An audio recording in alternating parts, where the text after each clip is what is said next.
Tom, he wants to get an image. Yeah, I will. Do you guys test the sound and everything? Yeah. This good? Yeah.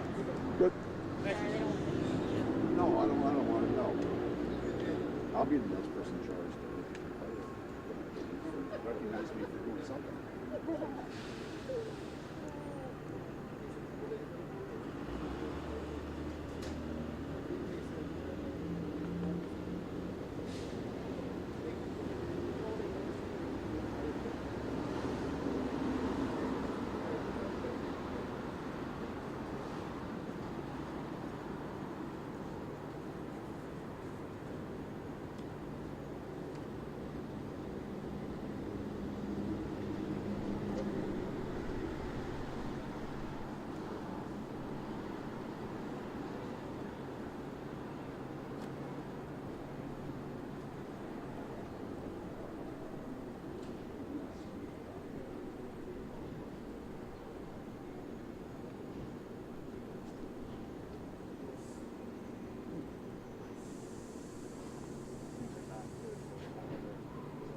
Layers of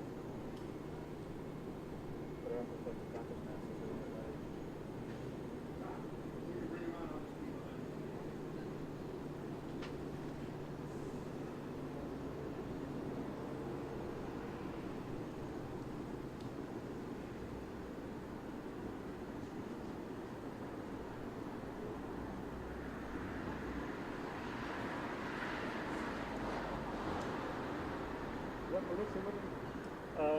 should be. Is it?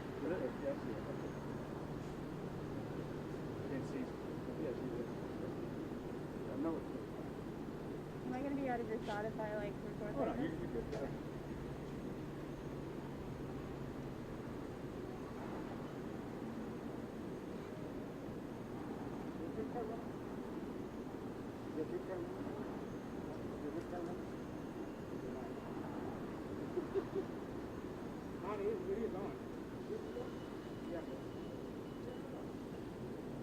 Yeah. He's got ears, man. He got literally ears. I know. Turn your car off? Yeah. He's got a microphone. Yeah, this guy's busy. Every time. There's a car on. This guy's got ears. All the trucks go by, no problem. But here's the engine on it. Exactly what he knows. He is such a every time. Good man. Man, good. Our vision pretty good too. I got vision. Okay, here we go now. Here we go.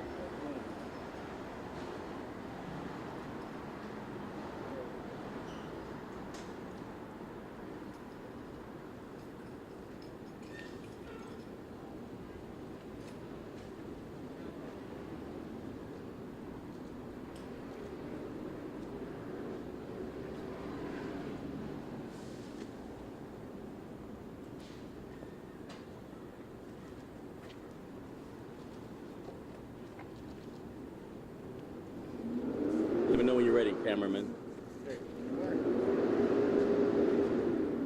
So, let's wait a bit.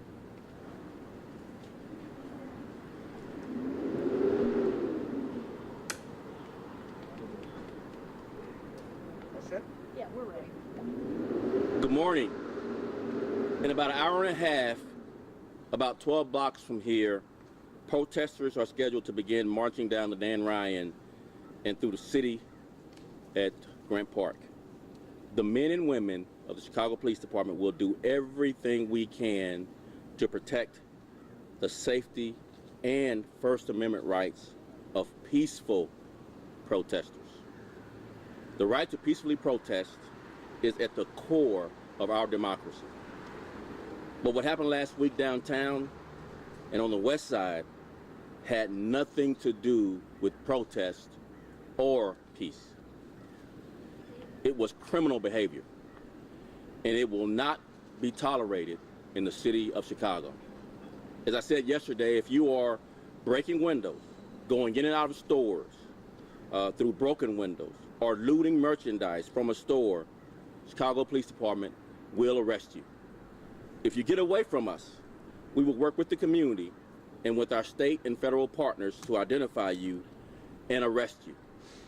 This morning, I am here to announce that felony charges have been filed against 20-year-old Aaron L. Neal of Chicago, who stared directly into a cell phone camera, smiled, and brazenly went back to breaking into an ATM machine with a hammer early Monday morning. We post this video on our website, chicagopolice.org, and within 90 minutes, members of the community contacted us, solved this crime against not only the store, but the city of Chicago. I want to thank the community for standing up and speaking out against this shameful destruction. I'd also like to thank our detectives for their tireless work in solving this crime. Looting and wanton criminal acts only hurt the cause of justice and equality, for which so many have sacrificed. Tips are continuing to pour in. The community continues to speak out loudly and clearly to looters. Not in our city, not in our town. You can run, but you can't hide. Now I'll take a few questions. Have you been able to identify the two other guys who were his accomplices? Oh, I'm sorry. Before we start with questions, I'm going to have Brendan Dinahan, our chief of detectives, come up and likely answer some of your questions that you're asking about the further investigation. Okay? Brendan, sorry. Sir, thanks. Just to reiterate what the superintendent said, I want to thank everybody involved, because this is how it's supposed to work. I want to thank the officers. I want to thank the detectives, because they are working tirelessly, as the superintendent mentioned. And then lastly, I want to thank everyone who's given us the tips, the community, because this is how it's supposed to work. So on Wednesday, I stood up in front of you guys, I showed a video, and then less than 90 minutes later, we started receiving tips from the community on who this offender was. Once we learned his identity, then the detectives immediately worked the case, they arrested him, and then we've already charged him. So this is how it's supposed to work. This is how, I don't want to call it simple, because it's not. It's a lot of work for the detectives, but this is how it is supposed to work. We go out, we get the video, we post it, we show it to you guys, and then the community, the citizens, the stores, everybody, they tell us who it is. Then we go to work, we work with the state's attorney's office, and we say, what do you need to pursue and prosecute the felony charge? And then we get it done. So that was the first video. I know you already had a question about the additional videos, but we're going to be posting videos every day. So I don't want this to stop. And I'm going to ask that everybody in Chicago, the stores, the citizens, and the media keep pushing out these videos, because they're going to be posted daily. And I think the Soup talked about these pictures behind us. This is going to be posted as well, if it's not posted yet. There's going to be a video of all these pictures that just keeps rotating so people can identify them. Specifically for these pictures, if people ask, these are the best pictures we have of these people who have already committed acts. So if you look at these pictures, someone might say, well, I don't see them with, with a purse in their hand or some sort of looting. They have committed the act. This is the best picture in order for us to identify them. So therefore, we're asking the citizens to come forward, identify them. We'll put the case together with the state's attorney's office to charge them accordingly. Once again, to reiterate what the Soup said, that's how the first guy got charged, okay? As I mentioned, we post the video. Tips immediately came in, like I said, within 30 to 90 minutes afterwards, and we were able to get this guy charged. Additionally, we got a tip last night that somebody was selling stolen merchandise, using social media platforms, and we had a team go out and we arrested those suspects, and they were charged with felony as well. And we recovered a couple of high-end purses. So this is how the system is supposed to work, but it will not work unless people go to the website, view the video, and give us the tips. So I think I could take some questions, myself and Soup, whatever questions you may have.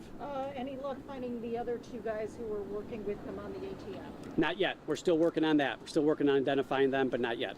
So you talked about the timeline of tips started rolling in 30 to 90 minutes. How quickly were you able to detain Alan and charge him? So real quick, the timeline once again. So I think Wednesday I showed the video. Thursday we get him identified, and I believe it was just after midnight that we effected the arrest, and then he is charged. So extremely quickly. So 90 minutes later, you ID'd him? Not 90 minutes later we ID'd him. 90 minutes later, tips started coming in to help us identify him. But my point is right away. So someone sent a tip saying, I think I may know who this is, here's the information I have. Then additional tips.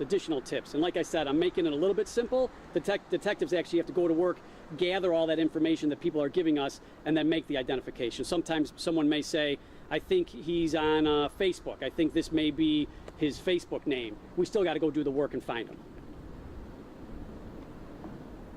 Thank you very much. guys. Thank you. I have a question for Superintendent. Okay. Are you by chance able to release the cause of death for Jim Thompson? The cause of death for Jim Thompson? Jim Thompson? The governor? No, I have not. Okay. We can follow up with you with that later. Thank you. Thank you very much. Hey, Tom, Yes. this was a River North grocery store, if I remember correctly, right? Okay. Okay, yeah. But yeah, obviously. No, I mean, if Yenny's one, Oh, is it? unless there's something criminal, Oh, okay. we might say, oh, he was found in a restaurant or something like that. But I bet the best person to give you information is Dr. And the doctor. And I should probably not tell you. He's a partner, you know who Thompson is. Oh yeah. Off the cuff. Yeah, yeah. So, Let's just see what it is. since he was governor, it was a little weird how one of the articles said CPD said Jim Thompson died.